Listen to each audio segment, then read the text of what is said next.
Krishtianuning o'g'li Real Madridga, Rafinhani Barselonadagi kelajagi ma'lum bo'ldi. Pep Guardiola esa Messidan keyin eng zo'r pas beradigan o'yinchi kimligini aytdi. Shu va boshqa muhim xabarlar haqida biza hoziroq gaplashamiz. Do'stlar, bugun meni kayfiyatim juda ham yaxshi. Nimagaligini video davomida bilib olasiz. Keling bir ajoyib yangilik qilib, bu videoda 5000 ta like yig'ib ko'ramiz. Yig'ilmasa hech qisi yo'q. Agar yig'ilsa juda ham baxtli bo'laman. Va albatta obuna bo'lib qo'yish ham esingizdan chiqmasin. Bizni hali ham 900 ming ta odam obunasiz tomosha qilyapti. Obuna bo'lib qo'ysangiz kanalimiz rivojiga katta hissasini qo'shasiz. Endi esa yaxshilab o'tirib oling, yeyishki narsalar oling, chunki biz boshladik.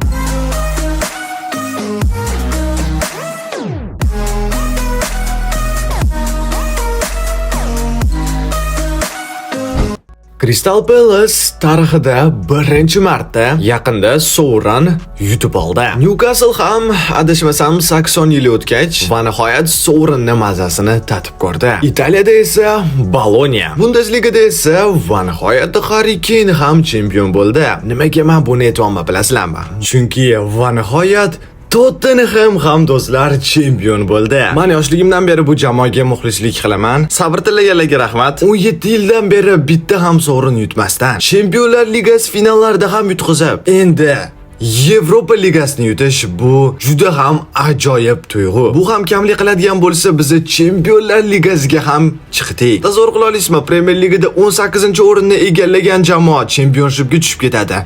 17-o'rinni egallagan jamoa esa Chempionlar Ligasiga chiqdi. Ha, bu mavsum biz uchun juda ham og'ir, juda ham qiyin bo'ldi. Ammo sovrin yutib olganimiz bu rostdan ham fantastika. Qisqacha shu o'yin tugagach Telegram kanalimda adashmasam millionta bu haqida post qildim. Agarda qiziq bo'lsa, bemalol kirib ko'rsangiz bo'ladi. Havolani sizga izohlarda qoldirib ketaman. Erkak qanday bo'ladi bilasizlarmi? Mana shu odamga qarab, rostakam erkak qanday bo'lishi kerakligini bilib olsanglar bo'ladi. Jose Mourinho, Antonio Conte hamma murabbiylik qilgan jamoalarda chempion bo'lishgan.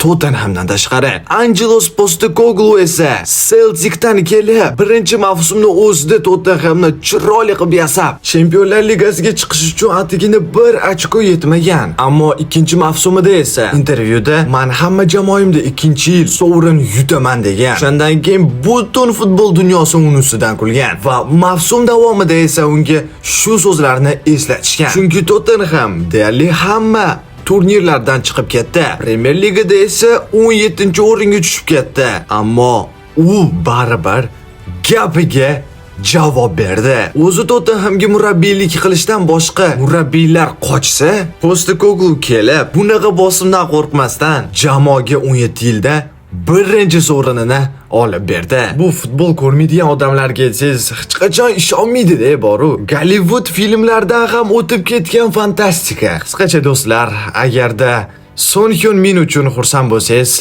bitta like bosib qo'ying. Biz esa keyingi mavsum Chempionlar Ligasini ham yutishga harakat qilamiz.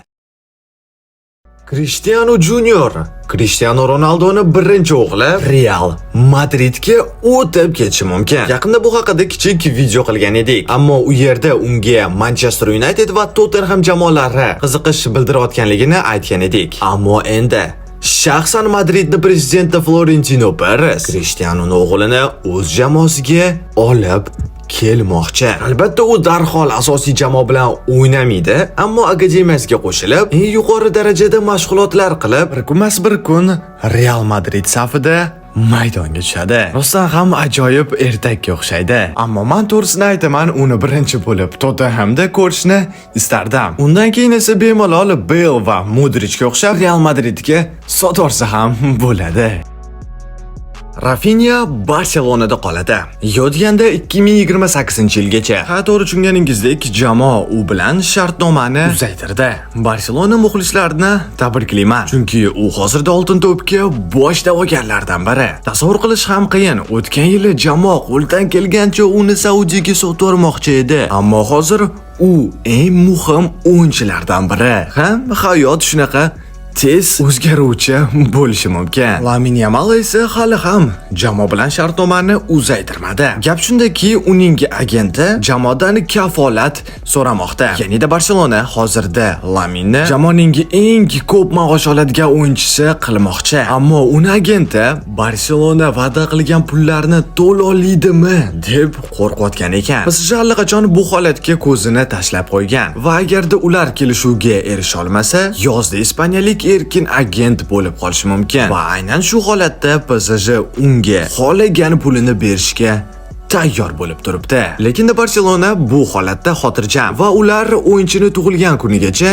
yangi shartnomani imzolab bo'lishmoqchi va keyingi mavsum Lamine Yamalga 10-raqamni ham berishmoqchi. Bunaqa holatda Ansu Fatining kelajagi jamoada yakunlandi deb aytsa ham mumkin. Chunki hozirda jamoa uni sotib yubormoqchi. Futbol esa shunaqa beshafqat narsa ekan. Bir kun seni yangi Messi deb atashadi. Ikkinchi kun esa sendan yaxshiroq bo'lgan yangi Messi paydo bo'lar ekan. Guardiola Lionel Messidan keyin uni qo'l ostida o'ynagan eng zo'r pas beradigan futbolchi kimligini aytdi. Sizga 3 soniya bersam bu futbolchini topa olasizmi? 1, 2, 3. Balkim topdingiz, balkim yo'q. Ammo bu Kevin De Bruyne. Kecha u rasmiy ravishda Etihadda o'zining eng oxirgi o'yinini o'tkazdi. O'yindan oldin esa aynan shu so'zlarni Pep Guardiola aytdi. Ma'lum bo'lishicha, Manchester City'ning stadionining yonida tez orada Kevin De Bruynening haykali paydo bo'ladi. Bu esa nimani anglatadi? Bu esa u jamoaning afsonasi bo'lganligini anglatadi. O'tgan videolarda unga Napoli va Premier Ligadagi jamoalar qiziqish bildirayotganligini aytib o'tgandik va hozirda holat deyarli xuddi shunaqa. Yangi ma'lumotlar chiqsa, albatta birinchilar qatorida bizning Telegram kanalimizda bu haqida bilib olsangiz bo'ladi. Va bo'ldi do'stlar, bugungacha bo'lgan eng muhim ma'lumotlarni sizga men aytib berdim. Tez orada sizlarni juda ko'p qiziqarli har xil formatdagi videolar kutmoqda. Shuning uchun hali ham obuna bo'lmagan bo'lsangiz, ancha-muncha narsada qolib ketyapsiz. O'tgan videodagi o'yinchini bilasizlar, ko'p odamlar topdi. Albatta bu Toni Kroos edi. Endi keling, mana shu futbolchini topib ko'ring. Har doimdek birinchilar qatorida to'g'ri javobini yozgan va albatta kanalimizga obuna bo'lganlar keyingi videoda chiqadi. Siz bilan esa jonim futbolim kanali edi. Jamoalarga faqat sog'lik tilab qo'yaman, sizga faqat g'alaba. Nimadir noto'g'ri aytgan deyman, Mayli. Sog' bo'ling, salomat bo'ling.